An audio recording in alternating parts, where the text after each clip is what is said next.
पुराने समय की बात है। रतन सिंह नाम का एक राजा था। उसकी एक रानी थी जिसका नाम सुनंदा था।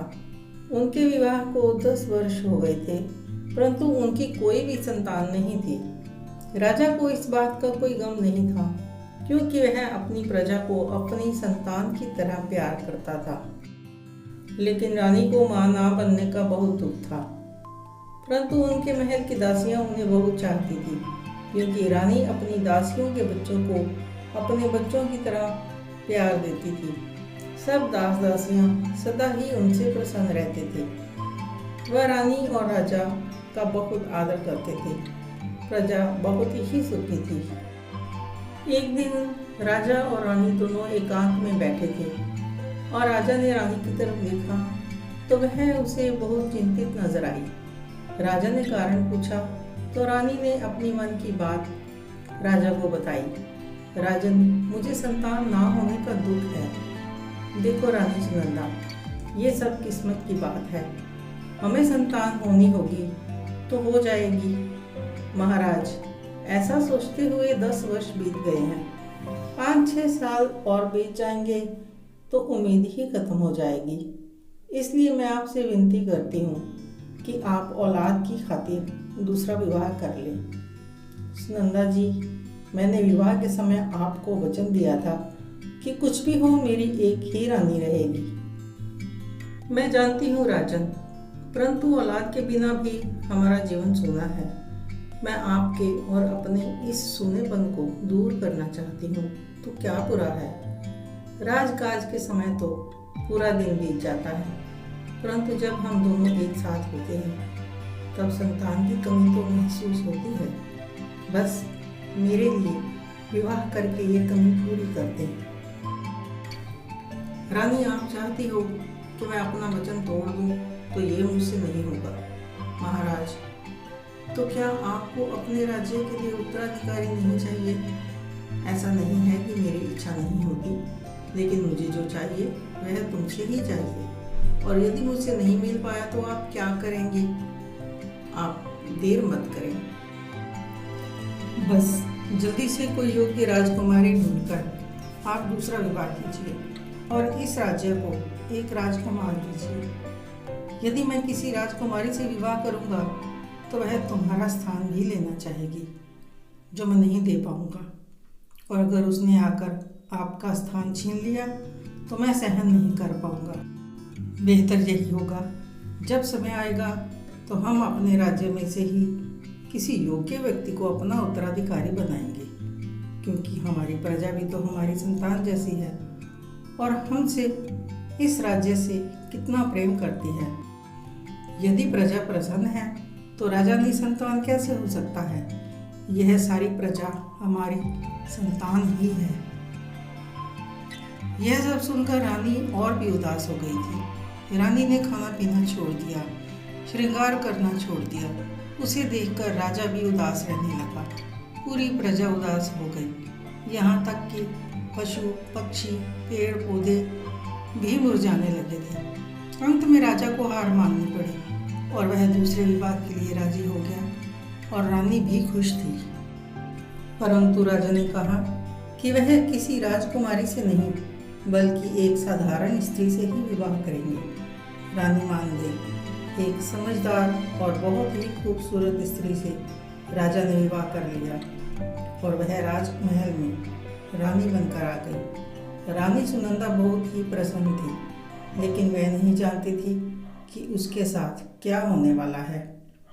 छोटी रानी का नाम कनिका था और वह पड़ोसी राज्य के एक बहुत बड़े व्यापारी की पुत्री थी और उसकी एक दासी उसके साथ ही आई थी। महल में उसे भी रहने के लिए एक कक्ष दिया गया था। दासी ने कनिका रानी के कान भरने का काम शुरू कर दिया था। उसे समझाया कि वह राजा को संतान देने आई है, तो उसे राजा को अपने वश में करके उसकी प्रिय रानी बनना चाहिए और रानी सुनंदा को राजा से दूर रखना चाहिए। कनिका ने रानी से कहा, अगर मुझसे आपको संतान चाहिए तो आपको महल से और राजा से दूर रहना होगा और दासियों के साथ दासी कक्ष में रहना होगा और यह महाराज का आदेश है। रानी कनिका के कहने पर रानी सुनंदा दासियों के साथ रहने को संतान की खातिर राजी हो गई। वह बहुत खुश थी कि राजमहल को उसका राजकुमार मिलेगा और वह दासियों के साथ रहने के लिए चल दी।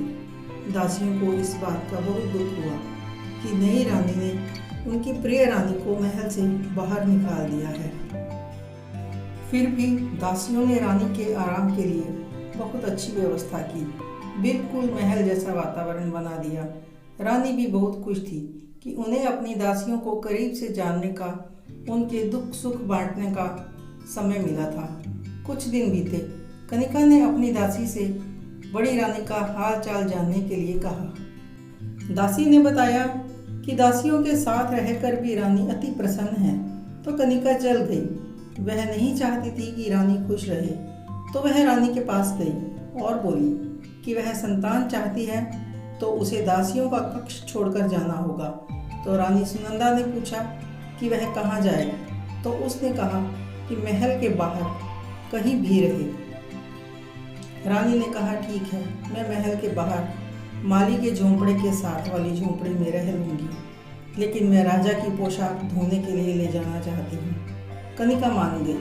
वह रोज राजा की पोशाक धोने के लिए सुनंदा रानी के पास भेज देती थी और सुनंदा अपने राजा की पोशाक धोकर राजा का प्रिय इत्र लगा दिया करती थी। एक दिन राजा ने कनिका से कहा कि वह रानी सुनंदा से मिलेंगे, तो कनिका ने कहा कि वह स्वयं रानी को ले आएंगी। राजा मान गए।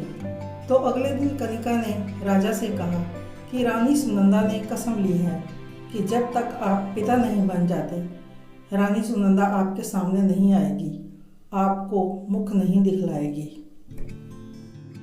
एक दिन फिर से कनिका ने अपनी दासी को सुनंदा रानी का हाल जानने के लिए भेजा। उसने देखा कि रानी तो माली के परिवार के साथ अति प्रसन्न है, क्योंकि सुनंदा रानी सबकी प्रिय है। तो जैसे ही दासी ने रानी कनिका को बताया, तो उसे यह बात बिल्कुल पसंद नहीं आई कि रानी अति प्रसन्न है। कनिका ने दासी से कहा कि पता लगाओ कि उसकी प्रसन्नता का कारण क्या है। मैंने तो सब कुछ छीन लिया है, उसके पास बचा क्या है। अगले दिन दासी ने आकर बताया कि सुनंदा रानी के गले में एक 9 लखा हार है और वह उसी के कारण बहुत प्रसन्न रहती है। आपको वह हार ले लेना चाहिए, तभी तो आप भी प्रसन्न रह पाओगी।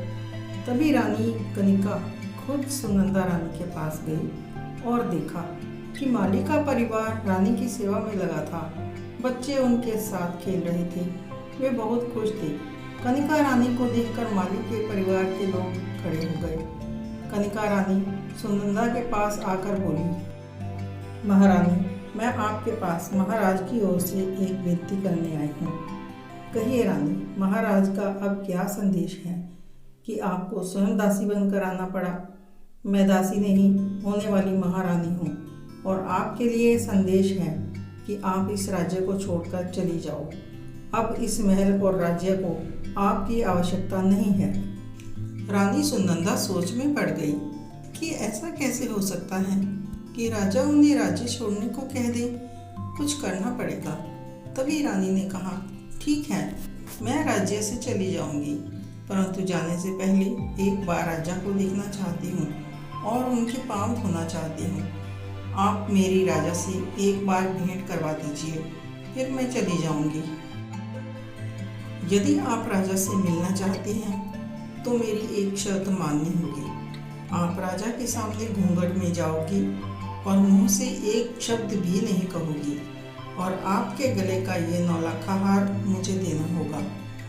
यदि मंजूर है तो मैं आपको राजमहल में आने दूंगी। रानी सुनंदा ने वह हार अपने गले से निकालकर कनिका के गले में डाल दिया। सांझ हुई। राजा अपने कक्ष में विश्राम करने गए तो रानी कनिका ने राजा से कहा, महाराज, एक दासी आपके चरण धोना चाहती है। वह इस राज्य को छोड़कर जा रही है। जाने से पहले वह आपके दर्शन करना चाहती है। ठीक है, आने दो। रानी सुनंदा घूंघट करके भीतर आई और उसके हाथ में राजा का प्रिय इत्र भी था। रानी सुनंदा राजा के पैरों के पास बैठ गई और एक आंसू राजा के पैर पर गिरा। राजा चौंक गया। उसने उस स्त्री से नाम पूछा। वह कुछ नहीं बोली तो कनिका ने बताया कि वह बोल नहीं सकती। राजा ने पूछा कि वह राज्य छोड़कर क्यों जाना चाहती है, उसका घर कहाँ है। तो फिर से कनिका ने कहा, महाराज वह बोल नहीं सकती। रानी सुनंदा के हाथ में राजा का प्रिय इत्र था। रानी ने राजा के पांव धोए और इत्र की एक बूंद राजा के पैरों पर लगा दी। राजा अपने इत्र की खुशबू पहचानते थे लेकिन चुप रहे। वे देखना चाहते थे कि कनिका रानी कहाँ तक गिर सकती है। राजा ने कनिका से कहा कि इनसे कहो कि ये अपना नाम बताएं और शक्ल दिखाएं। तो राजा ने कनिका से पूछा कि वह ये सब कैसे जानती है। तो कनिका चुप थी, पर राजा को शक हुआ कि कनिका कुछ गलत कर रही है। तभी राजा ने कनिका से पूछा कि रानी, आपके गले में यह हार कहाँ से आया। तो कनिका ने कहा, आप मुझे बहुत आभूषण देते हैं, यह भी आपने ही तो दिया है, आप भूल गए होंगे। राजा ने कहा कि वह अपनी प्रजा की हर एक खबर रखते हैं, तो अपनी रानी के हार को कैसे भूल सकते हैं। तभी राजा एकदम गुस्से से खड़ा हो गया और उसने कनिका की तरफ देखा और बोला, ये हार उतार कर मेरे पास आओ और वापिस रानी सुनंदा के गले में पहनाओ। मैं इस हार को पहचानता हूँ, ये सुनंदा की माँ का दिया हुआ हार है। कनिका कुछ बोलती उससे पहले ही राजा ने रानी सुनंदा का घूंघट ऊपर उठा दिया। सुनंदा की आंखों में आंसू थे और राजा ने कनिका को महल छोड़कर चले जाने को कहा। पर कनिका ने कहा कि वह तो आपको संतान देने आई है। तो राजा ने कहा, आप जैसी कपटी और चालबाज स्त्री से हमें कोई संतान नहीं चाहिए। इतना सुनकर रानी कनिका रोने लगी, राजा के पैरों में गिर गई। फिर रानी सुनंदा के पैरों पर गिर गई, माफ़ी मांगने लगी। बोली, महाराज आप मुझे महल से मत निकालिए, आप जितनी चाहें आपको उतनी ही संतानें दे दूंगी, पर मुझे मत निकालो। मैं आपके साथ विवाह करके आई थी, आपने स्वयं मुझे मांगा था। मैं आपकी पत्नी हूँ, आपकी रानी हूँ, आप मुझे कैसे निकाल सकते हैं। अब तक आप मेरी पत्नी थी, लेकिन अब मैं तुम्हारा परित्याग करता हूँ। मुझे ऐसी कोई संतान नहीं चाहिए जो मुझे मेरी पत्नी से दूर कर दे। अब इस महल में तो क्या, इस राज्य में भी आपके लिए कोई स्थान नहीं है। आप इसी समय यहाँ से निकल जाइए। महाराज आप मुझे अपनी दासी बनाकर रख लीजिए। महारानी जी आप मुझे क्षमा कर दीजिए, मैंने आपके साथ बुरा किया है, आप मुझे दंड दीजिए, पर यहाँ से मत निकालिए। कनिका, मेरे साथ आपने जो किया ये उसी का दंड है। हम दोबारा आपकी ये शक्ल नहीं देखना चाहते। गलती एक बार होती है, बार बार नहीं। महाराज दूसरा विवाह नहीं करना चाहते थे, लेकिन उन्होंने यह मेरे कहने पर ही किया था। वह मेरी गलती थी। अब जो महाराज करेंगे वह मुझे स्वीकार होगा।